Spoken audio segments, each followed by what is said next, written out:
আর আমি হিন্দু হলেও এই রাসূলকে আমি স্মরণ করি। তিনি মহান, তিনি মহান, তিনি মহান।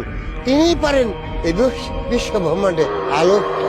তিনি এক সৃষ্টিকর্তা ছাড়া পৃথিবীতে অদ্বিতীয় সৃষ্টিকর্তা। তিনি রাসূলই সেটা প্রমাণ করে গেছে। রাসূলের বাণী আমার, আমি যেন কি বলবো, আমি যদি হিন্দু তবে ইসলাম যেন আমায় পথ দেখিয়েছে। শোনা, ইসলামকে আমি ভালোবাসি, ইসলামকে আমি ভালোবাসি। রাসূল তো পথ দেখা দিয়েছে যেইভাবে।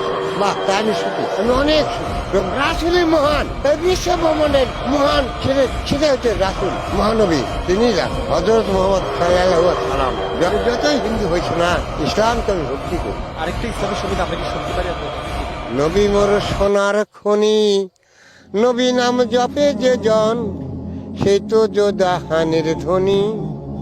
নবী মোর পরশমণি, নবী মোর পরশমণি, নবী মোর সোনার খনি, নবী নাম জপে যে জন, সেই তো দোজাহানের ধ্বনি।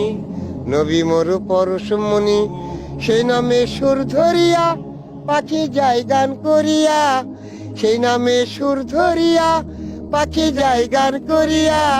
ওই নামে মজনু হইল, ওই নামে মজনু হইল মওলায় আমার তাদের গনি। নবী মোর পরশমণি, নবী মোর সোনার খনি, নবী নাম জপে যে জন, সেই তো দোজাহানের ধ্বনি। নবী মোর পরশমণি।